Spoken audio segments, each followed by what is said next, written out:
오늘의 주요 뉴스입니다. 문재인 대통령이 내년도 예산안 시정연설에서 확실한 경제 반등을 이뤄야 할 시간이라고 밝혔습니다. 대통령과 여야 지도부의 환담 자리에 참석하려다 몸수색을 당한 주호영 국민의힘 원내대표는 노골적인 모욕이라고 반발했습니다. 정부가 초기 집값의 20%가량만 내고 20, 30년을 살면서 서서히 집값을 완납하는 지분 적립형 주택을 2023년부터 분양하겠다고 밝혔습니다. 10년 전 반값 아파트로 불리며 반짝했던 토지 임대부 분양 제도와 비교되고 있습니다. 검사 술 접대 의혹을 수사하는 검찰이 김봉현 전 스타모빌리티 회장이 지목하는 검사들의 주거지를 압수수색한 사실이 MBN 취재 결과 확인됐습니다. 해당 검사들은 청사 출입 기록을 보라며 혐의를 강하게 부인하고 있어서 수사팀이 어려움을 겪는 것으로 전해졌습니다. 신규 확진자가 103명으로 또 세 자릿수를 기록했습니다. 이번 주말 헬로윈 데이를 앞두고 이태원과 강남 클럽들은 자체 휴업을 선언했고 서울시는 방역수칙 준수 집중 단속에 들어갔습니다. 삼성을 글로벌 기업으로 이끈 이건희 삼성그룹 회장이 수원 선산에서 영면에 들어갔습니다. 본격적인 포스트 이건희 시대를 맞게 된 삼성 이재용 부회장의 도전과 과제를 짚어봅니다. 식당에서 60대 여성을 성추행한 혐의로 경찰이 체포를 했습니다. 여성을 뒤에서 끌어안은 혐의를 받는 이 경찰은 아는 사이라고 주장한 것으로 전해졌습니다. MBN 단독 보도합니다.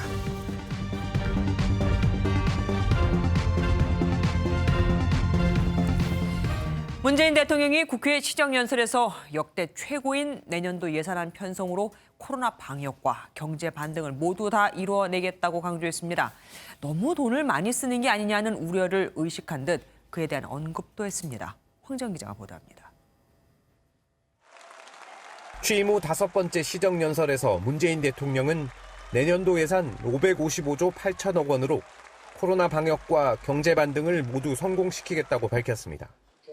코로나는 25번, 경제는 작년보다 14번이나 많은 43번 언급한 문 대통령은 위기 극복에 동참하고 있는 국민에 감사를 표하고 경제 반등으로 보답하겠다고 말했습니다.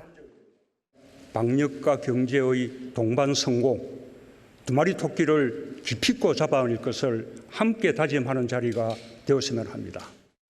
구체적으로 디지털 뉴딜에 7조 9천억 원을 투입해 데이터 수집과 가공 분야에서 일자리를 만들고 노후 건물 친환경화 등의 그린 뉴딜에는 8조 원을 투자해 새 시장을 개척할 계획입니다.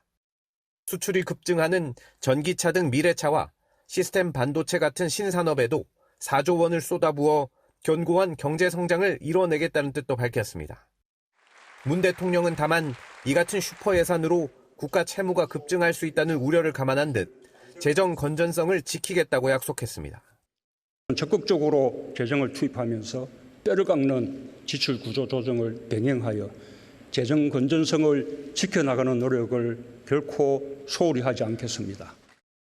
문 대통령은 지난해 시정연설에선 조국 전 장관 사퇴를 감안한 듯 공정을 27번 말했지만 올해는 2번에 그쳤습니다. 대신 경제를 가장 많이 언급하며 경제 살리기에 주력할 뜻을 밝혔습니다. MBN 뉴스 황지연입니다. 문재인 대통령은 또 전셋값 급등세를 안정시키는 것에 단호한 의지를 드러냈습니다. 하지만 지난번처럼 부동산이 안정되고 있다는 말은 하지 않았죠. 공수처에 대해서는 출범 지연을 이제 끝내달라며 야당을 압박했습니다. 백길종 기자입니다. 실수요자 보호와 투기 억제를 통해 주택시장 안정화를 추진하겠다고 강조해왔던 문재인 대통령은 시정연설에서도 이 같은 정책 방향을 재확인했습니다. 정부의 의지는 단호합니다. 임대차 3법을 조기에 안착시키고 질 좋은 중형 공공임대아파트를 공급하여 전세 시장을 기필코 안정시키겠습니다. 특히 전셋값 상승의 주범이란 비난을 받고 있는 임대차 3법에 힘을 실어주면서 전세 불안을 안정시키겠다고 밝혔습니다. 여야 뇌관으로 떠오른 공수처에 대한 언급도 피하지 않았습니다. 정쟁을 원하지 않는 듯 조속히 마무리해달라는 취지로 짧게 언급했지만 사실상 야당을 압박했습니다. 성역 없는 수사와 권력기관 개혁이란 국민의 여망이 담긴 공수처의 출범 지연도 이제 끝내주시기 바랍니다. 서해 공무원 피격 사건 이후 처음 국회를 찾은 문 대통령은 사실관계 소명을 약속하면서 한반도 평화의 필요성도 재차 강조했습니다. 다만 지난해와 비교해 평화에 대한 언급은 크게 줄었고 북측의 남북 교류 협력을 촉구하는 내용도 빠져 얼어붙은 남북 관계가 반영됐다는 분석도 나옵니다. MBN 뉴스 백길종입니다. 문재인 대통령의 시정연설을 듣는 여야의 반응은 극과 극이었습니다. 여당은 시정연설 중간중간 박수를 보냈지만 야당은 이게 나라냐, 특검을 거부하는 자, 그자가 범인이다는 피켓을 들고 반발했습니다. 주진희 기자가 보도합니다. 문재인 대통령이 국회에 입장할 때부터 여야의 모습은 극과 극이었습니다. 정의당 류호정 의원은 발전소 노동자 작업복 차림으로 비정규직 노동자와 만납시다라는 피켓을 들고 1인 시위로 문재인 대통령을 맞이했습니다. 국민의힘은 검은 마스크를 쓴 채 이게 나라냐 등의 문구가 써진 피켓 시위를 했고, 김종인 비대위원장은 옵티머스 특검 수용을 요구하며 환담에 불참해 여당만 참석한 반쪽 환담이 됐습니다. 시정연설에서도 이런 분위기는 그대로 이어졌습니다. 민주당은 연설 도중 25번이나 박수를 치며 문재인 대통령의 정책과 예산안에 호응했습니다. 반면 국민의힘은 여야 협치와 공수처 등이 언급될 때마다 고성과 항의를 쏟아냈습니다. 내년도 예산안에 대해서는 정의당과 국민의힘 모두 쓴소리를 내놨습니다. 겸손하게 공감과 위로, 성찰의 메시지를 전하는 대신 문재인 대통령은 자랑스레 선방을 말했습니다. 참으로 아쉽습니다. 2021년 예산안은 한마디로 빚더미 슈퍼 팽창 예산으로서 재정 위기를 가속화시키는 예산안입니다. 반면 이낙연 더불어민주당 대표는 연설에서 당면 문제를 딛고 나아가기 위한 계획과 신념이 제시됐다며 관련 준비를 하겠다고 밝혔습니다. MBN 뉴스 주유진입니다. 정부가 지분 적립형 주택을 2023년부터 공급하기로 했습니다. 초기에 집값의 20에서 25%가량만 내고 20-30년을 살면서 서서히 나머지 집값을 완납하는 방식입니다. 김문영 기자가 보도합니다.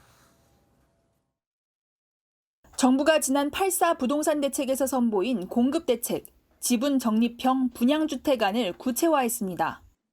관계부처 협의를 통해 내놓은 사업구조로 처음 분양받을 때 집값의 20에서 25%만 내면 입주가 가능합니다.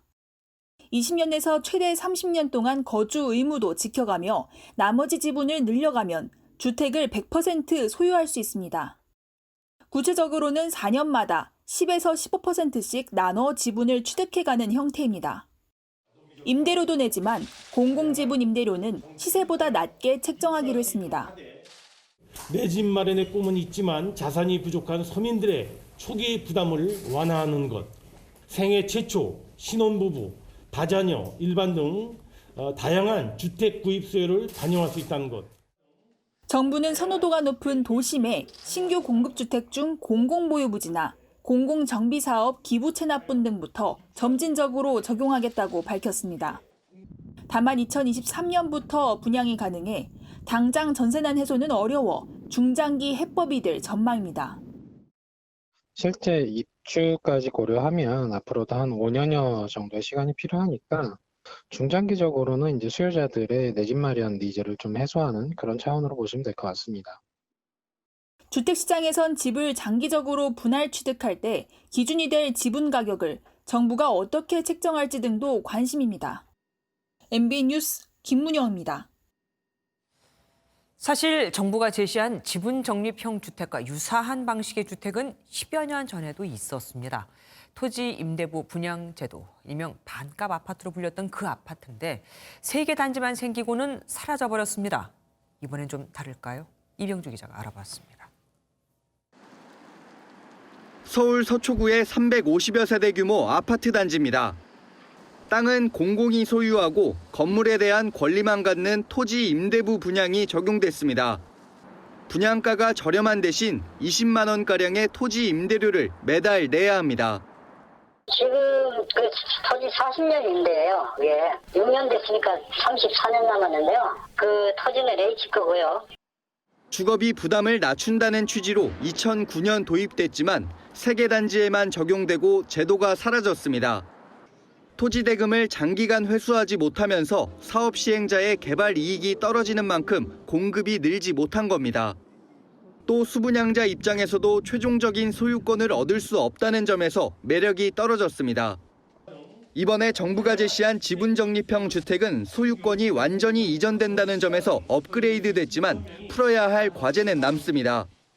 초기 주택 분양가의 80%가량을 공공이 부담해야 한다는 점에서 이미 부채가 많은 공공기관이 패닉바잉을 달랠 수준의 많은 물량을 공급하기는 어려울 거라는 분석입니다. 공공기관이 할 수 있는 한계가 있기 때문에 과거 사례를 보면 주택시장의 아주 일부분만 수요를 충족시키고 젊은 층 실수요자에게 인기 있는 지역에 얼마나 많은 물량이 공급될지도 정책의 성패를 가를 것으로 보이는 가운데 서울 서초구 성디마을이 지분적립형 1호가 될 거란 전망이 나옵니다. MBN 뉴스 이병주입니다. 현재 시세의 69% 수준인 아파트 공시가격을 90%까지 높이는 방안을 추진하면서 한편으로는 9억 원 미만 1주택자에게는 세제 혜택을 주겠다고 하니 병 주고 약 주는 거냐, 조삼모사냐 불만이 쏟아져 나오고 있습니다. 실제로 계산을 해보면 세 부담도 크게 늘게 됩니다. 정주영 기자가 보도합니다. 서울 노원구의 한 아파트. 지난주 전용 면적 59제곱미터 가구가 6억 원에 팔렸습니다. 하지만 세금 부과의 기준이 되는 공시가격은 3억 원이 채 안 됩니다. 시세 대비 현실화율이 45%에 불과합니다. 앞으로 공시가격이 시세의 90%까지 올라가면 보유세는 현재 44만 원에서 116만 원으로 급증합니다. 고가 아파트 주인들에게는 보유세 폭탄이 예고됐습니다. 서울 강남권의 32억 원짜리 아파트 보유세는 현재 1,300만 원대에서 2025년 4천만 원대로 올라가고 잠실의 20억 원짜리 아파트 보유세 역시 2천만 원대로 상승할 전망입니다. 인터넷 부동산 카페에는 웬만한 연봉을 보유세로 내야 한다, 세금이 세입자에게 전가될 것이라는 등의 우려가 쏟아지고 있습니다. 정부는 공시가격 인상에 따른 서민들의 부담을 줄일 방안을 검토 중입니다. 정부는 중저가 1주택을 보유한 서민들의 재산세 세부담이 늘어나지 않도록 할 계획입니다. 조만간 당정회의 논의를 거쳐 당과 관계부처에서 이를 발표할 예정입니다. 공시가격 9억 원 이하 1주택자의 재산세를 낮출 것이란 관측 속에 세부 내용을 놓고 당정청의 입장이 다소 엇갈리는 것으로 알려졌습니다. MBN 뉴스 정주영입니다. 추미애 법무부 장관의 윤석열 검찰총장을 겨냥한 감찰 지시에 검찰이 부글부글 끓고 있습니다. 이 미묘한 시점에 윤 총장은 내일부터 8개월 만에 전국 검찰청 순회 간담회를 재개하기로 했죠. 참, 이번 국감 이후 윤 총장이 다시 야권 대선 후보 1위로 올라섰다는 여론조사 결과도 나왔습니다. 김지영 기자입니다. 국감에서 옵티머스 사건에 대한 감찰을 언급한 지 하루 만에 추미애 법무부 장관이 감찰 카드를 꺼냈습니다. 지난해 서울중앙지검에서 옵티머스 수사 의뢰건을 무혐의 처리한 데 대해 대검 감찰부와 합동 감찰을 지시했습니다. 사실상 당시 서울중앙지검장이던 윤석열 검찰총장을 겨냥한 겁니다. 서울중앙지검이 옵티머스 관계자들에 대해 이른바 봐주기 수사를 했는지, 사건 처리가 당시 윤석열 중앙지검장에게 보고됐는지 등이 주요 감찰 대상입니다. 초유의 검찰총장 감찰 지시를 내린 뒤 추 장관은 추가 언급을 하지 않았습니다. 과잉 감찰이라는 얘기가 있는데 그에 대해서 하실 말씀 좀 없으세요? 지금 행사 중이니까. 검찰 내부 분위기는 들끓고 있습니다. 이환우 제주지검 검사는 내부망에 목적과 속내를 감추지 않은 채 인사권, 지휘권, 감찰권이 남발되고 있다고 느낀다며 검찰개혁은 근본부터 실패했다고 평가했습니다. 또 다른 검찰 관계자도 현 수사팀이 정관계 로비 의혹 수사를 묵살했다는 의혹이 제기되자 과거 형사부에서 절차에 따라 종결한 사안을 감찰하며 물타기 하려는 것 아니냐고 비판했습니다.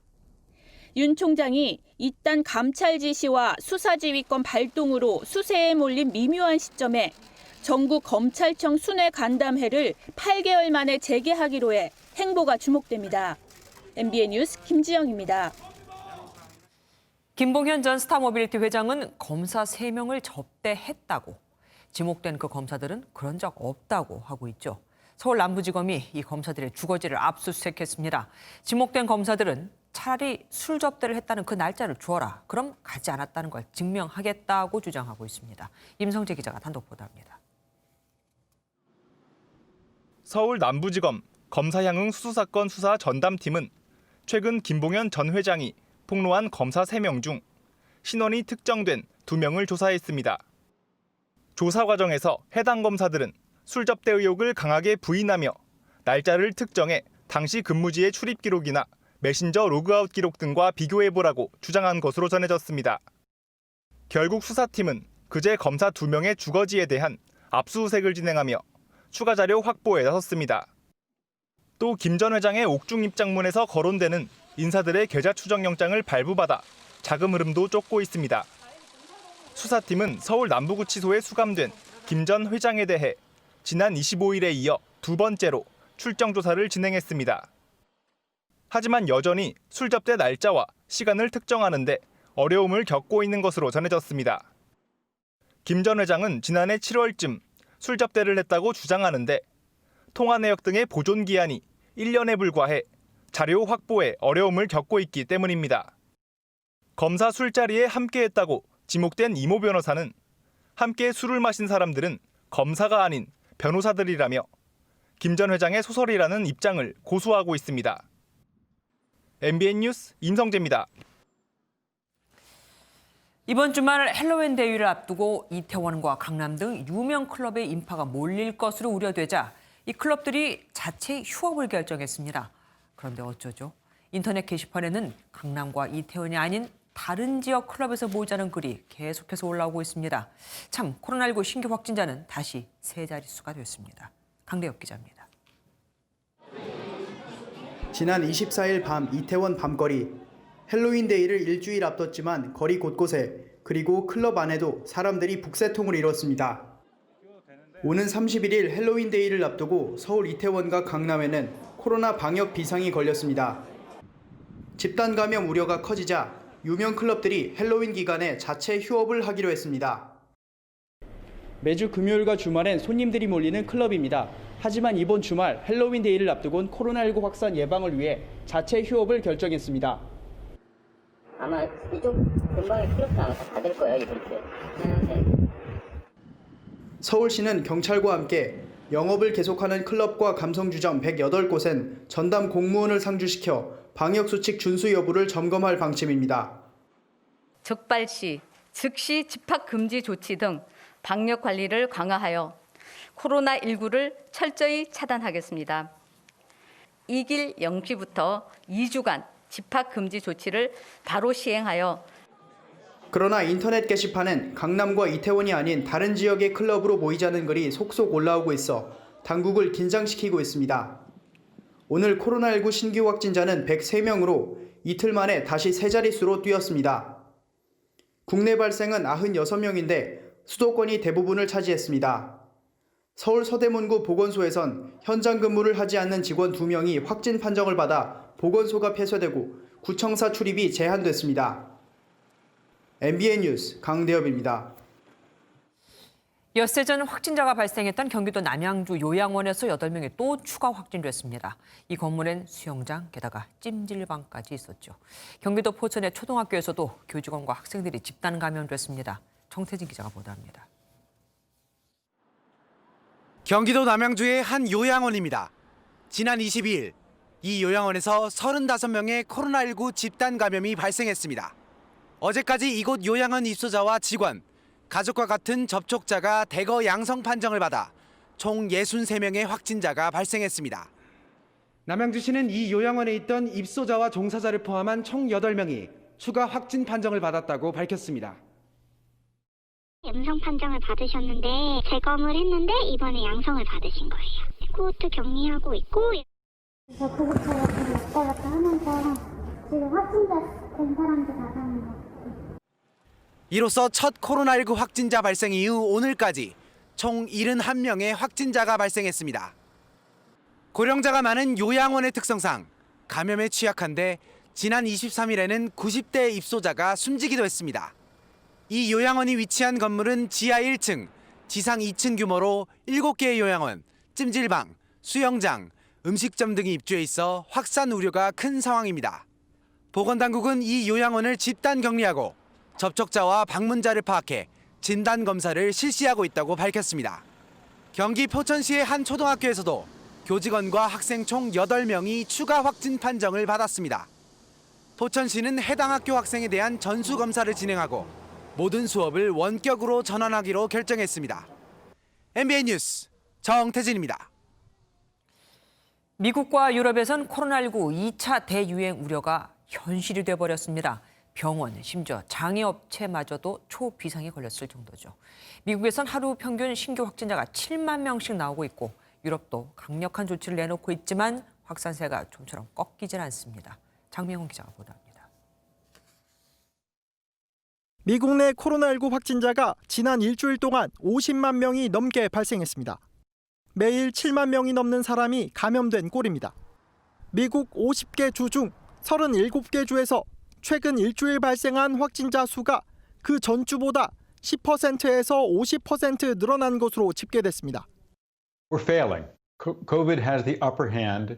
Cases are increasing in most of the country. 환자가 급증하면서 텍사스와 유타, 위스콘신 주 등은 의료 인력과 병상 부족이 심각한 지경에 이르렀습니다. 4 tents, pressurized tents set up at hospitals for overflow, and we're looking at an alternate care site at our convention center, but it's not good. 상황이 어려운 건 유럽도 마찬가지입니다. 이탈리아는 하루 확진자 수가 2만 2천 명에 육박하며 역대 최대치를 경신했고 프랑스는 3만여 명, 영국은 2만여 명의 확진자가 나왔습니다. 특히 유럽 코로나19 2차 유행의 진앙지로 지목된 프랑스는 대통령의 대국민 담화를 통해 강화된 추가 조치를 발표할 것으로 보입니다. On aimerait tous la vie complète comme avant, mais il y a des moments où il faut prendre des décisions dures et heureusement que le président de la République. 이런 가운데 유엔 뉴욕 본부에서도 집단 확진 사례가 발생했습니다. 유엔은 안전보장이사회 회원국 중 하나인 니제르의 대표단 5명이 확진 판정을 받음에 따라 이번 주 직원 간 면담 회의를 중단하기로 했습니다. MBN 뉴스 장명훈입니다. 병원으로 옮겨지고 6년 5개월 만에 귀가. 화성 사업장으로의 마지막 출근. 삼성을 세계적인 기업으로 이끈 이건희 회장이 이 출근과 귀가를 끝으로 영면에 들었습니다. 길기범 기자가 함께했습니다. 재계의 거인 고 이건희 삼성그룹 회장의 연결식이 유족 등이 참석한 가운데 비공개로 진행됐습니다. 1시간가량 진행된 연결식에선 이수빈 고문이 삼성을 글로벌 기업으로 성장시킨 고인의 삶을 회고했고 50년 지기인 김필규 전 회장은 고인과의 추억을 전했습니다. 김 전 회장은 취도사에서 이 회장만큼 승어부, 아버지를 능가한 인물을 본 적 없다며 이재용 부회장도 삼성을 더욱 탄탄하게 키워나갈 것이라고 기대했습니다. 아버지의 마지막 길을 지킨 이재용 부회장은 내내 굳은 표정이었고 이부진 사장은 눈물을 보였습니다. 장례식장을 나선 운구행렬은 이 회장의 한남동 자택과 리움미술관을 돌았고 사제까지 드리며 애착을 보였던 화성 반도체 사업장에선 직원들이 고인의 마지막 길을 배웅했습니다. 장지는 부친 이병철 회장의 윗대를 모신 수원 가족 선영에 마련됐습니다. 고 이건희 삼성그룹 회장은 유가족과 삼성 임직원단의 마지막 배웅 속에 영면에 들었습니다. 개척자 이건희 회장은 초일류 삼성을 만들겠다는 약속을 지키고 마지막 출근을 마쳤습니다. MBN 뉴스 길기범입니다. 이젠 진짜로 이재용 부회장의 홀로서기가 시작됐습니다. 당장 재판 등 걸림돌이 많지만 해나가야 합니다. 이건희 회장은 반도체였죠. 이 부회장은 무엇으로 뉴 삼성을 제시할까요? 서영수 기자가 알아봤습니다. 본격적으로 막이 오른 삼성의 이재용 시대. 관심을 끄는 건 반도체와 스마트폰 분야를 이을 삼성의 미래 먹거리 발굴입니다. 그동안 이 부회장은 130조 원 투자를 약속한 시스템 반도체 분야를 비롯해 인공지능, 5G 등 신산업을 육성하기 위해 글로벌 경영 활동을 이어왔습니다. 새로운 삼성을 꿈꾸고 있습니다. 신사업에 과감하게 도전하겠습니다. 하지만 이 부회장이 직면한 현실은 엄혹합니다. 미중 무역 갈등이나 코로나19 같은 전대미문의 재난은 물론 그룹 내부적으로도 10조 원이 넘는 상속세를 마련하는 과정에서 경영 구도에 변화가 생길 수도 있습니다. 수년째 이어지고 있는 사법 리스크를 헤쳐나가야 하는 과제도 안고 있습니다. 재계에서는 이 부회장이 당분간은 큰 변화보다는 안정을 택할 것으로 보고 있습니다. 법적인 문제나 금융산업에 대한 규제 문제, 이런 다양한 외적 요인들 때문에 이재용 부회장의 행보가 제약을 받고 있는 건 굉장히 안타까운 일이고요. 이 부회장은 내년쯤 회장 자리에 오르면서 구체적인 뉴 삼성 구상을 밝힐 것으로 예상됩니다. MBN 뉴스 서영수입니다. 별장 성접대와 수억 원대 뇌물수수 혐의 등으로 1심에서 무죄를 선고받았던 김학의 전 법무부 차관이 2심에서 유죄가 선고돼 그 자리에서 법정 구속됐습니다. 스폰서 노릇을 한 건설업자에게 받은 돈 4,300만 원이 뇌물로 인정된 겁니다. 지난 정권에서는 여기에 대해 무혐의가 나왔었죠. 박자원 기자입니다. 수억 원대 뇌물을 받고 별장 성접대 의혹도 받았지만 공소시효 만료 등으로 1심에서 무죄를 받았던 김학의 전 법무부 차관. 항소심에선 징역 2년 6개월의 실형을 선고받고 법정 구속됐습니다. 건설업자 윤중천 씨와 당시 저축은행 회장에게 금품과 성접대 1억여 원의 뇌물을 받은 혐의는 1심과 같은 무죄였습니다.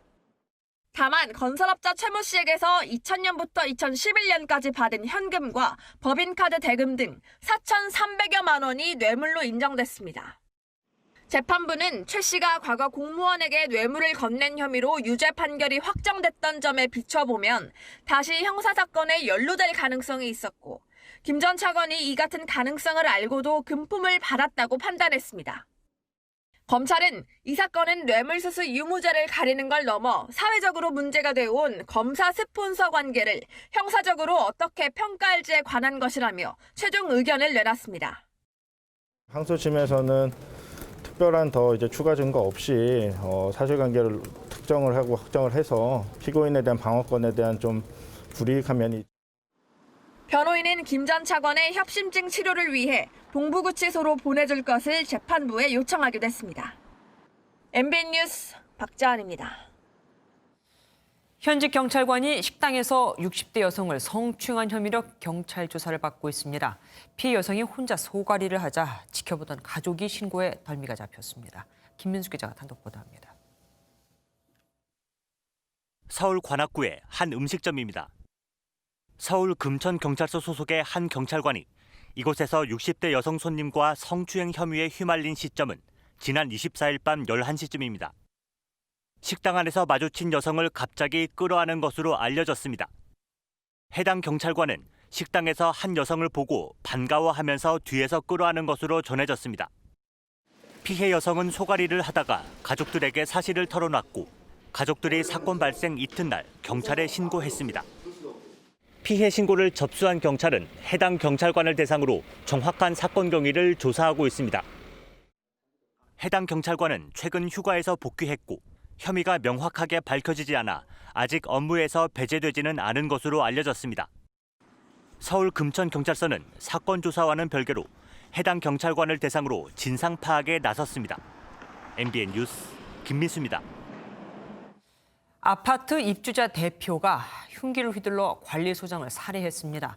아파트 운영과 관련된 문제로 다툼 중이었다고 합니다. 이재훈 기자입니다. 인천시 서구의 한 아파트 단지입니다. 오늘 오전 10시쯤 이 아파트 관리 사무실에서 관리소장인 50대 여성이 흉기에 찔려 숨졌습니다. 피의자는 다름 아닌 아파트 입주자 대표 60대 남성으로 범행을 벌인 뒤 곧바로 도주했습니다. 집에서 갔구나. 아파트가 사는 게. 일단 살인하려고 의사가 있어서 간 거죠. 해당 남성과 관리소장은 평소 아파트 관리비 사용 문제로 다툼이 있었던 것으로 조사됐습니다. 남성은 범행 1시간 반 만에 경찰서를 직접 찾아 자수했습니다. 경찰은 정확한 범행 동기를 조사하는 한편 해당 남성에 대해 구속영장을 신청할 방침입니다. MBN 뉴스 이조입니다. 이른 아침 소방관이 평소 출근하는 길 앞 횟집에서 불이 났습니다. 신고를 하자니 늦을 것 같고 결국 근처 약국 소화기를 빌려 대형 화재를 막았죠. 소방차가 왔을 땐 이미 불을 다 끈 상태였습니다. 노승환 기자가 보도합니다.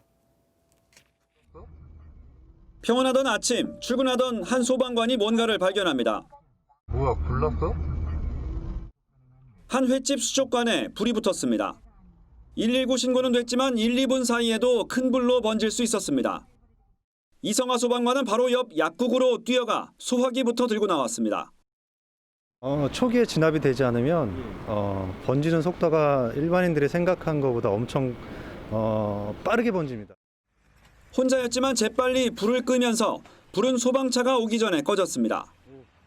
그 덕에 횟집 일부만 탔을 뿐 입원 환자들이 있는 병원을 비롯해 5층 건물 전체가 무사했습니다.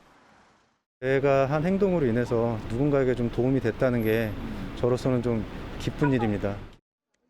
큰 화를 면한 횟집 사장은 소방관을 만나 고마움을 전했습니다. MBN 뉴스 노승환입니다. 새벽에 오토바이를 타고 신문 배달을 하러 나온 70대 노인이 20대가 운전하던 승용차에 치여서 숨졌습니다. 사고를 낸 운전자는 만취 상태였습니다. 윤기란 기자가 보도합니다. 새벽 시간 텅 빈 도로에서 한 남성이 오토바이를 끌고 중앙분리대 쪽으로 걸어갑니다. 잠시 후 뒤에서 빠른 속도로 달려온 검은색 외제차가 오토바이를 그대로 들이받습니다. 도로엔 불꽃이 일고 오토바이에 실린 것으로 보이는 물체가 사방으로 흩어집니다. 신문 배달을 하러 인근 자택에서 나온 70대 남성이 20대 운전자의 차에 사고를 당하는 모습입니다. 오토바이에 탄 남성은 곧바로 병원으로 옮겨졌지만 끝내 숨졌습니다. 70대 노인이 탄 오토바이입니다. 처참한 모습으로 찌그러진 오토바이엔 배달을 앞둔 것으로 보이는 신문 뭉치가 실려 있었습니다. 사고를 낸 승용차 운전자는 2km 떨어진 시장에서부터 차를 몰고 온 것으로 알려졌습니다. 당시 운전자의 혈중 알코올 농도는 면허 취소 수준으로 확인됐습니다. 이렇게 뒤집어져 있었어요. 사주가 너무 많지라 피가 너무 많이 나서 병을 가요. 경찰은 사고로 다친 20대 운전자가 회복되는 대로 조사를 벌여 구속영장을 신청할 방침입니다. 만취 상태로 사고를 낸 운전자는 윤창호법이 적용돼 처벌받을 전망입니다. MBN 뉴스 윤기란입니다. 최근 5년간 노인 보호 구역은 2배 늘었습니다. 그런데 이상합니다. 노인 보행 사상자는 더 늘었거든요. 말만 보호 구역인 겁니다. 권영범 기자가 현장 취재했습니다. 사거리 횡단보도에 보행자들과 오토바이가 뒤섞여 있습니다. 횡단보도 선을 밟은 차량 앞을 노인이 느린 걸음으로 아슬아슬하게 지나가고 차량이 보행자를 칠 뻔한 아찔한 상황도 이어집니다. 지난해 전국에서 노인 보행자 교통사고가 가장 자주 발생한 서울 경동시장 사거리입니다. 노인 보행자 교통사고가 발생한 561곳 가운데 이곳과 같은 시장 주변이 166곳으로 보시는 것처럼 전체의 약 30%를 차지했습니다. 여기 좀 자주 다니는데요. 차도 많이 다니니까 좀 위험한 것 같습니다. 사고도 가끔 나는 거 봤습니다. 노인 보행자를 보호하기 위한 구역은 2015년 859곳에서 지난해 1932곳까지 2배 이상 확대됐습니다. 그런데 노인 교통사고 사상자는 2015년 11,681명에서 지난해 12,396명으로 오히려 증가했습니다. 시장이라든지 이런 보호구역으로 현재는 지정이 좀 곤란한 부분들에서 이제 좀 사고가 많이 나고 있어요. 노인 보호구역엔 도로 표지와 과속 방지턱, 도로 반사경, 방호 울타리 등이 설치돼야 하지만 일부 구역엔 아예 이런 시설이 없습니다. 행정안전부는 내일부터 우선 위험 지역 43곳을 대상으로 특별 점검을 시행한 뒤 개선 방안을 마련하겠다는 방침입니다. MBN 뉴스 권용범입니다. 이낙연 더불어민주당 대표가 공정경제 3법을 강력하게 밀어붙이고 있습니다. 내년 1월이면 사실상 당대표가 끝이니 또 당대표 자격으로 이번이 사실상 마지막 정기국회니 당대표를 하면서 뭘 이뤄냈냐 비난을 의식한 겁니다. 조차훈 기자가 보도합니다. 이낙연 더불어민주당 대표는 국정감사를 마친 이튿날 의원총회를 소집해 입법 성과를 강조했습니다.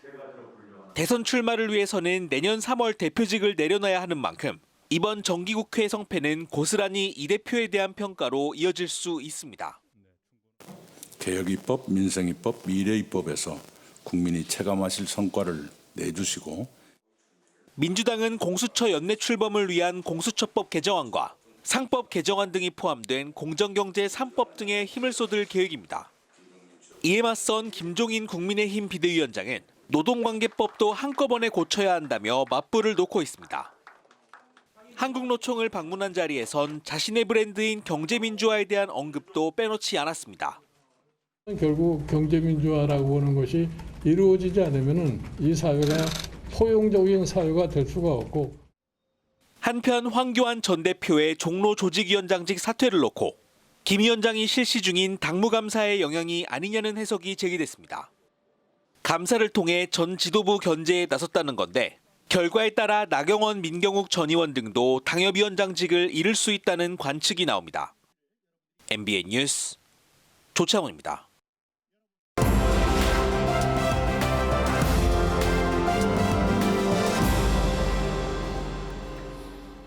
키워드를 살펴보는 오늘의 화제 픽뉴스 시간입니다. 오늘은 정치부 전정인 기자와 함께하겠습니다. 어서 오십시오. 네. 첫 번째 키워드 뭐 준비하셨습니까? 네, 첫 번째 키워드는 몸 수색입니다. 주호영 국민의힘 원내대표 얘기죠. 네네. 그런데 야당 원내대표가 왜 그것도 국회에서 몸 수색을 당한 겁니까? 네, 앞서 리포트에서 보셨듯이 오늘 문재인 대통령이 국회에서 시정연설을 했습니다. 네, 시정연설에 앞서 여야 지도부와의 사전 환담이 있었는데요. 네, 사건은 주 원내대표가 환담장에 참석하려다 발생했습니다. 청와대 경호원이 신원 확인을 요구했고 주 원내대표가 야당 원내대표라고 밝혔지만 소용이 없었다고 하는데요. 네, 휴대전화만 있다고 했는데도 자신의 몸 앞뒤로 수색을 했다고 불쾌감을 드러냈습니다. 결국 주 원내대표는 환담에 참석하지 않았습니다. 그러면 김태년 민주당 원내대표도 수색을 당했습니까? 아닙니다. 김태년 원내대표에 대한 수색은 없었습니다. 다만 권혁기 민주당 원내대표 비서실장은 본인 여부와 비표 수령 여부를 확인하는 신원 확인은 있었다고 밝혔습니다. 네, 논란이 일자 청와대 경호부장은 곧바로 주호영 원내대표를 찾아가 사과했는데요. 네, 직원의 실수였다고 해명한 건데 주 원내대표는 실수가 아닌 의도적 도발이라고 목소리를 높였습니다. 민주당 원내대표, 당대표 다 수색했는지 확인해 보면 알 겁니다. 곤란한 질문을 드렸고 또 그 자리에서 곤란한 발언을 할까 봐 의도적으로 도발한 것은 아닌지 하는 의심까지도 가질 수 있는 상황입니다. 네, 그리고 국민의힘 의원들도 국회에 대한 모욕이다. 전두환 대통령 때도 이렇게는 안 했다며 불만을 쏟아냈습니다. 그런데 아까 청와대 경호처가 사과를 했다고 하셨잖아요. 네네. 그런데 한편으로는 정당 원내대표는 검색 면제 대상이 아니다라고 했습니다. 이거 좀 앞뒤가 좀 다른 말 아닙니까? 네, 청와대 경호처가 오후에 입장을 냈는데 경호 업무 지침상 국회 행사의 경우 정당 원내대표는 검색 면제 대상이 아니라고 밝혔습니다. 네, 원내대표가 대표와 동반 출입하는 경우에는 관례상 검색을 면제하지만 주 원내대표는 홀로 등장해 검색을 했다는 겁니다. 다만 현장에서 융통성을 발휘했으면 좋았을 것이라는 아쉬움과 함께 유감을 표했는데요. 네. 이에 국민의힘은 의전 경호 매뉴얼을 사전 안내도 없이 야당 대표에게만 적용하냐며 재차 항의했는데요. 네, CCTV는 확인해봤지만 사건이 사각지대에서 발생해 확인이 불가했다고 합니다. 협치가 갈수록 멀어지고 있습니다. 네. 자, 다음 키워드 보죠. 한 푼 줍쇼. 뭐 돈 달라는 겁니까? 네, 정확히는 정치 후원금을 달라는 이야기입니다. 네, 정청래 더불어민주당 의원이 자신의 페이스북에 후원 참여를 호소한 건데요. 네, 통장이 텅 비어 있으니 마음마저 씁쓸하다며 앞으로 더 열심히 할 테니 한 푼 줍쇼라고 말했습니다. 네, 앞서 같은 당 김용민 의원도 보좌진이 굶고 있다. 매일 김밥이 지겹다며 검찰개혁 맡긴다 생각하시고 후원을 부탁드린다는 글을 올리기도 했는데요.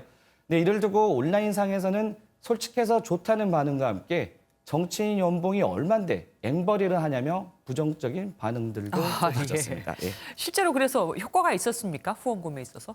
네, 오히려 논란이 되면서 모금에는 도움이 된 것 같습니다. 네, 정청래 의원이 오늘 오후에 모금 현황을 공개했는데요.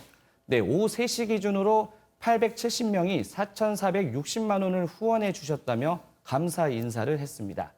그러면서 뒷돈 받지 않고 앞돈 받겠다. 깨끗한 후원, 깨끗한 정치로 보답하겠다고 밝혔습니다.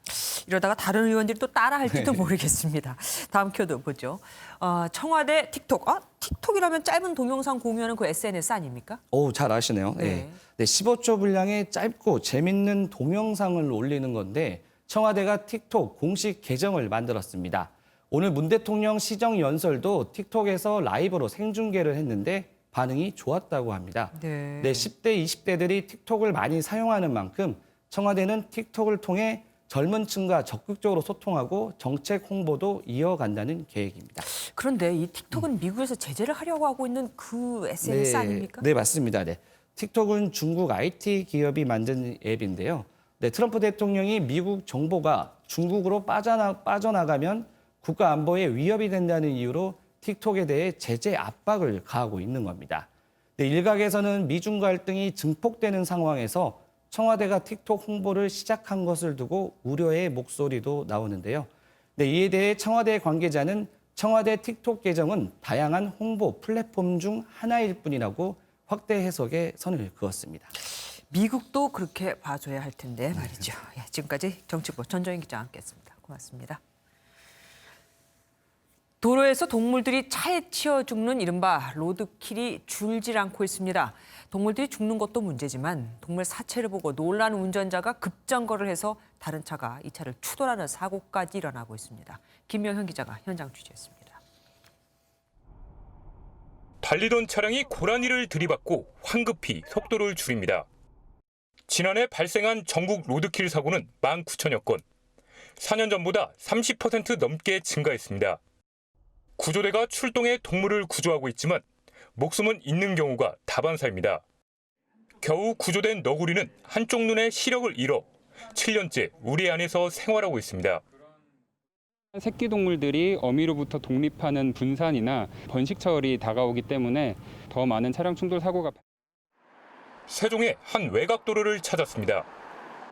너구리 사체가 널려 있고 반대편 차선에는 고라니 핏자국이 선명히 남아 있습니다. 상황이 이런데도 갓길의 울타리는 물론 로드킬 사고를 알리는 안내판조차 없습니다. 이렇게 로드킬 사고가 빈번한 도로지만 어디에도 야생동물들이 드나들 수 있는 생태 통로 하나 없습니다. 대전의 한 도로는 가드레일이 설치돼 있지만 높이가 낮은 데다 아랫부분이 뚫려 있으나 마나입니다. 주로 동물들이 서식하기 좋은 농경지나 산지를 가로지르는 국도나 지방도로에서 사고가 빈번한데 방지시설은 허술합니다. 생태 통로를 만들어주는 게 가장 중요한 것이고요. 전수조사를 통해서 표지판을 설치하든 이런 로드킬을 저감할 수 있는 방안들을 마련하는 게 필요하다고 봅니다. 정부는 오는 2022년까지 로드킬 다발 구간에 울타리 189km를 설치할 계획입니다. 전문가들은 동물 이동을 막는 시설물도 중요하지만 야생동물 출몰 지역에서 속도를 줄이는 운전 습관이 먼저라고 조언합니다. MBN 뉴스 김영현입니다.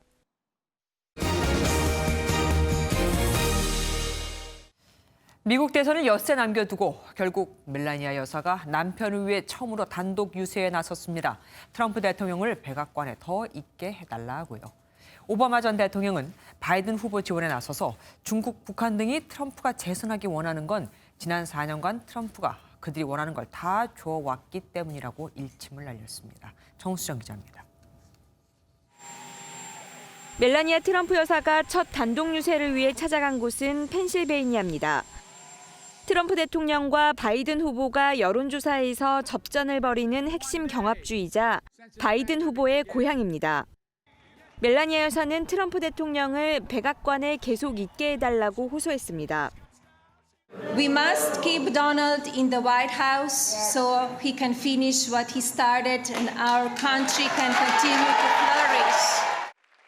또 트럼프 대통령이 여성과 어린이를 소중하게 생각한다며 냉담해진 여성 유권자를 향한 구애도 이어갔습니다. 바이든 후보 지원 사격에 나선 오바마 전 대통령도 경합주로 달려갔습니다. 플로리다주 올랜도에서 열린 유세에서 오바마 전 대통령은 푸틴 러시아 대통령과 시진핑 중국 국가주석, 김정은 북한 국무위원장을 거론하며 트럼프 대통령의 그간 행보를 비판했습니다. We know because you've been giving them whatever they want for the last 4 years. Of course they want you to win. That's not a good thing. 일주일도 채 남지 않은 대선 열기가 뜨거운 가운데 사전투표에 참여한 유권자가 사상 최대 규모인 7천만 명을 넘어섰습니다. MBN 뉴스 정수정입니다. 이달 소비자 심리지수가 11년 만에 최대폭으로 상승했습니다. 사회적 거리두기가 풀렸기 때문으로 보이죠. 한국은행에 따르면 10월 소비자 심리지수는 91.6으로 한 달 전보다 12.2포인트 올랐습니다. 소비자 심리지수는 코로나 영향으로 4월에 70.8까지 떨어졌다가 8월 88.2까지 상승했고 9월에 다시 79.4로 내렸다가 다시 반등을 한 겁니다. 상승폭도 지난 2009년 4월 이후 11년 6개월 만에 가장 컸고 코로나19가 국내에서 본격적으로 확산하기 전인 2월에 96.9에도 근접했습니다. 미뤄두었던 여행과 외식을 중심으로 보복 소비가 일어난 것으로 풀이됩니다. 찾아오는 우체국 상상이 되십니까? 쉽게 말해서 바퀴 달린 무인 우체국이 우리 집 앞으로 오는 건데 여기에 택배를 실으면 목적지까지 배달도 해줍니다. 집배원을 따라다니며 짐을 대신 들어주는 추종 로봇까지 도입됐죠. 신용식 기자가 소개해드립니다. 우체국 운영을 한 자동차의 문이 열리고 상자를 든 사람이 안으로 들어갑니다. 무게 측정과 주소 입력까지 마치자 결제창이 뜨고 출력된 기표지를 붙여 보관함에 넣기만 하면 배송 준비는 끝납니다. 이렇게 짐을 실은 차량은 운전자 없이 입력된 장소로 지정된 시간에 도착해 배송을 완료하게 됩니다. 우정사업본부가 자율주행 로봇을 활용한 일명 무인 우체국 시범 도입에 나섰습니다. 집배원 대신 5G와 인공지능 기술을 접목한 로봇이 실제 배송에 쓰이는 건데 이미 미국과 일본 등에선 활발히 이용 중입니다. 자율주행 차량이나 로봇 기술을 활용하면 집배원들의 근로 환경, 근로 여건을 많이 개선할 수 있고 이 외에도 집배원의 체온과 옷을 분석해 뒤를 따라다니며 무거운 소포를 대신 들어주는 추종 로봇 등도 함께 상용화에 돌입합니다. 무인 우체국은 대학과 산업단지 등에서 시험 확대를 통한 기술 보완을 거친 후 이르면 5년 내로 일상생활에 적용될 예정입니다. MBN 뉴스 신용식입니다. 지금 국내에선 뮤지컬 캐츠 공연이 한창인데요. 코로나 때문에 마스크에 분장을 하는 메이크업 마스크까지 등장을 했습니다. 우여곡절 끝에 공연이 이처럼 활기를 띠고 있기는 한데 여전히 유지되고 있는 띄어앉기로 적자를 보는 곳이 많습니다. 70%는 관객이 차야 적자를 면하거든요. MBN 취재 결과 방역당국이 띄어앉기 완화를 검토하고 있는 것으로 확인됐습니다. 조희로 기자입니다. 고양이로 변신한 캐츠 배우들이 요염한 자태를 뽐냅니다. 그런데 자세히 보면 마스크를 쓰고 그 위에 고양이 분장을 덧칠했습니다. 국내 공연 중인 뮤지컬 캐츠는 코로나19 여파로 일부 동선을 수정했고 배우들이 객석을 지나가는 장면에선 일명 메이크업 마스크를 쓴 채 나타납니다. That it is as safe as we can make it. So we are wearing masks throughout the show every time that we do run out into the audience to make it really safe, making everyone feel really comfortable. 관객들의 호응에 힘입어 공연도 12월 6일까지 연장하는 등 사회적 거리두기 완화와 맞물려 공연계도 다시 기지개를 켜고 있습니다. 하지만 객석 띄어앉기는 지그재그로 한 칸씩 띄어앉는 방침이 그대로 유지되는 상황. 통상 극장 좌석의 70% 정도가 차야 손해를 면할 수 있는데 띄어앉기를 할 경우 객석의 50에서 60%에 그치기 때문에 매 회차마다 적자를 보며 공연을 올리는 상황이 지속하고 있는 겁니다. 업계의 고충이 계속되는 가운데 방역당국은 띄어앉기 수칙을 재논의하고 있다고 밝혔습니다. 이르면 이번 주말 현재보다 완화된 띄어앉기 수칙을 정할 것으로 보이면서 공연계가 다시금 활기를 찾을 수 있을지 주목됩니다. MBN 뉴스 조희로입니다.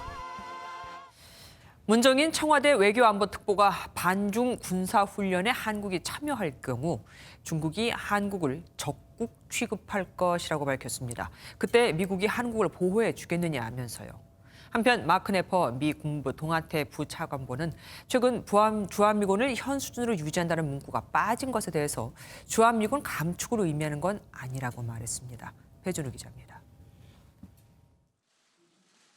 문정인 청와대 외교안보 특별보좌관은 한국이 쿼드와 같은 반중 전선에 참여하는 것에 우려를 표했습니다. 문 특보는 한국 동아시아 재단과 미국의 애틀랜틱 카운슬이 공동 주최한 화상 세미나에서 반중 군사 훈련에 참여할 경우 중국이 적으로 여길 것으로 내다봤습니다. The deployment of additional THAAD or deployment of intercontinental ballistic missile or intermediate ballistic missile targeting China. Suppose we join the military exercise along the Cross Strait as well as South China Sea. That China will treat us as an enemy. 문 특보는 또 중국이 한국을 적으로 간주해 북한과의 동맹을 강화하고 군사적 도발을 할 경우 미국이 우리를 보호하려고 하겠느냐고 반문하기도 했습니다. 이런 가운데 세종 헤리티지 서울 워싱턴 포럼 화상회의에 참여한 마크 네퍼 미 국무부 동아태 차관보는 주한미군 감축 논란에 선을 그었습니다. 최근 한미안보협의회 공동성명에서 주한미군을 현 수준으로 유지한다는 문구가 빠진 건 효율적인 배치를 고민한다는 의미라며 확대 해석을 경계했습니다. Of how we deploy our forces and we're doing it as smartly as we can, and so but by no means was it meant to be a threat or a way to sort of twist Korea's arm by its exclusion. 고윤주 외교부 북미국장도 방위비 협상에서 주한미군 감축 문제를 논의한 적이 없다고 강조했습니다. MBN 뉴스 배준우입니다. 미중 간 무역 갈등을 시작으로 남중국해와 홍콩 문제 등 미중 간 경쟁은 점점 더 확대되고 있죠. 미국이 전 세계 국가들을 상대로 줄 서기를 강요하고 있는 이 상황에서 우리 한국은 어떻게 해야 할까요? 관련된 심포지엄이 열립니다. 관전 포인트를 신동규 기자가 짚어봤습니다.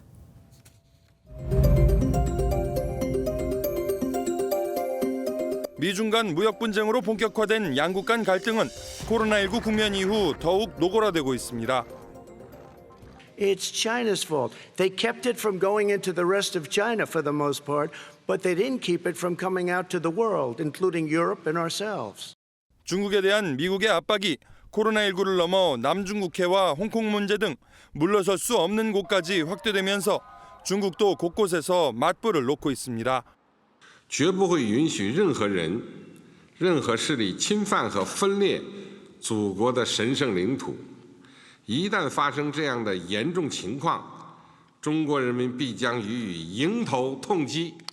여기에 미중 양국이 전 세계 국가들을 상대로 이른바 줄서기를 강요하면서 각국의 고심은 커지고 있습니다. 특히 안보는 미국, 경제는 중국에 크게 의존하는 우리로선 그 어떤 나라보다 치밀한 외교 전략이 필요하다는 게 전문가들의 진단입니다. 내일 열리는 MBN 동아시아 연구원 외교전략 심포지엄에선 이런 현실을 극복할 미중 갈등 속 한국의 생존 전략과 중경국 연대 방안이 논의됩니다. 강대국 간의 경쟁 속에서 중경국이나 약소국의 이해를 지킬 수 있는 그런 여러 가지 국제적인 연대 노력이 기묘하고 그 연대 노력에 한국이 중심적 역할을 해야 된다. 특히 이번 심포지엄에선 다가오는 미 대선 전망과 대선 이후의 국제정세 변화를 가늠해 볼 수 있는 석학들의 분석도 만나볼 수 있습니다. MBN 뉴스 신동규입니다. 미궁에 빠진 사건을 해결하는 명탐정 셜록 홈즈와 에르큘 포아로. 지난 8월부터 우리나라에서도 이런 탐정이라는 명칭을 쓸 수 있게 됐지만 할 수 있는 일이 제한적인 이름만 탐정입니다. 심지어 불법과 합법 사이를 오가는 일까지 일어났는데 관련법이 없으니 관리할 만한 근거도 없습니다. 강세훈 기자가 취재했습니다. 민간조사 업체 직원 A씨는 탐정으로 활동하고 있습니다. 의뢰인의 요구대로 전국을 돌아다니는 일은 이제 일상인데 장비를 점검하고 본격적으로 일을 시작합니다. 평균 가면 한 일주일 정도 실종을 하신 분들, 이런 분들이 위주로 많이 찾는 업무나 이런 것들을 많이 하고 있어요. 주변을 이제 탐문을 하고 주변에 있는 분들하고 또 얘기도 나눠보고 해서. 요즘엔 기업도 저작권 침해나 기술 유출이 의심된다며 자료를 모아달라고 요청합니다. 자기들이 만들었던 거를 갖다가 이제 카피를 한다는 게 제조라든지 유통, 그다음에 판매되는 그 라인을 갖다가 쭉 역추적을 하고 그것들을 갖다가 증거로 체증을 해서 그거를 의뢰인들한테 보고서로. 지난 8월부터 개정된 법이 시행돼 탐정이란 이름으로 활동할 수 있게 됐지만 명탐정 셜록 홈스처럼 사건을 해결할 수는 없습니다. 여전히 실종자나 도난자산 찾기 등만 할 수 있고 범죄 증거 수집은 불법의 소지가 있기 때문입니다. 아직 탐정 관련 법이 없어 업무 영역이 모호하고 공익 자격도 아니라 불법을 저질러도 자격 박탈 없이 계속 영업이 가능합니다. 호주에는 상당히 엄격합니다. 만약에 제가 위조나 조작이나 엉터리로 조사를 했을 경우에는 자격증도 박탈되지만은 3명의 보증인에게 책임까지 물려요. 법 통과와 함께 전문성을 키우기 위한 교육이 필요하다는 목소리도 나옵니다. 노력하고 공부한 사람들이 이 자격을 받았을 때 제도권화에서 통제에도 따르고 지시에도 따르고 해야지만 이게 법안이 잘 돌아갈 수 있어요. 기술이 경쟁업체에 나가고 있는데 완벽하게 해서 줘야지만. 개인정보 유출 등에 대한 우려도 있는 만큼 충분한 논의를 통한 제도 정비가 필요합니다. MBN 뉴스 강세현입니다. 지난달 출생보다 사망이 더 많은 인구 자연 감소가 2,800명으로 연중 최대치를 기록해 올 들어 자연 감소한 인구가 13,000명에 달했습니다. 코로나19 재확산 여파로 지난달 혼인 건수도 지난해보다 18% 줄어든 역대 최소치로 집계됐습니다.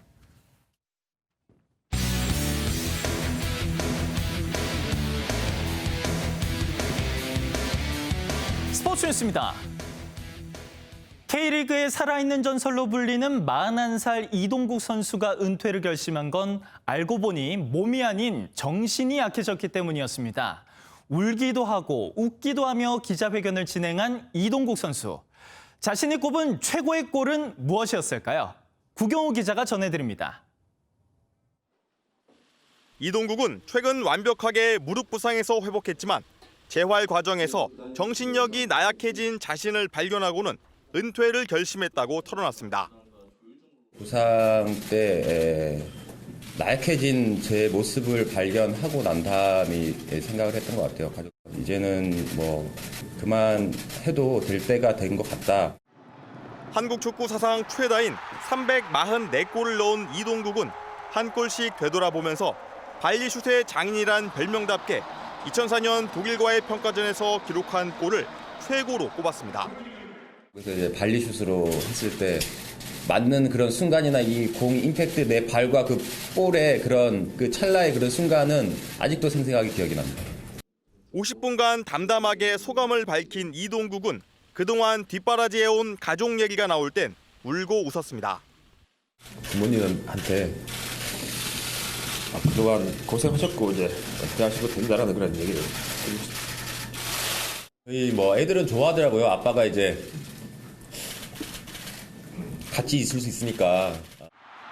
이동국은 이번 주말 대구전에서 최소 비겨 K리그 사상 최초로 4년 연속 우승을 하고 아름답게 물러나는 꿈을 꿉니다. 마지막 경기에 우스컵을 들고 은퇴를 하는 그런 선수가 과연 몇 명이나 있을까라는 해피엔딩으로 끝나는 그런 마지막 축구 인생에서 마지막이지 않을까. 지도자를 할지 아직 결정하지 못했다는 이동국이 그려나갈 제2의 인생에 팬들은 아낌없는 응원을 보내고 있습니다.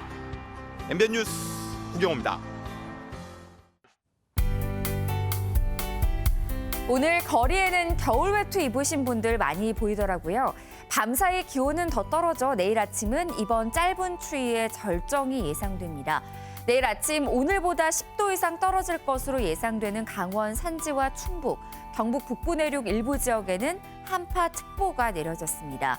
특보가 내려지지 않은 지역도 오늘보다 6도에서 9도나 낮아지겠는데요. 내일 아침 서울 4도로 올가을 최저 기온을 기록하겠고 대관령 영하 4도, 그 밖에 남부지방도 0도 가까이 떨어지겠습니다. 추위는 내일 절정을 보인 뒤 기온은 다시 차츰 오름세를 보이겠는데요. 그래도 내일 서해안을 따라서는 여전히 바람이 강하게 불겠고 찬바람 덕분에 대기질은 좋음에서 보통 수준을 되찾겠습니다. 내일 서울의 한낮 기온은 16도로 중부지방 낮에도 오늘보다 2도에서 5도 정도 낮겠습니다. 남부지방 광주 아침에 7도 예상되고 한낮에는 17도로 기온차가 10도 이상 벌어지겠습니다. 동해안 내일 오후부터 구름의 양이 많아지겠습니다. 일요일과 월요일 사이에는 전국 곳곳에 비가 오면서 건조함을 잠시나마 해소시켜주겠습니다. 날씨였습니다. MBN이 선정한 위원장의 사진입니다. 세계보건기구 WHO의 사무총장이 SNS에 한글로 K-방역에 대해 감사의 인사를 올렸습니다. 전 세계에서 4,420만 명 이상의 코로나19에 감염되고 117만 명 이상이 숨졌으니 K-방역이 더 인정을 받은 거죠. 하지만 아직 끝난 게 아니죠. 이번 주말 특히 더 조심해야겠습니다. MBN 종합뉴스 여기서 마치겠습니다. 함께해 주신 여러분 고맙습니다.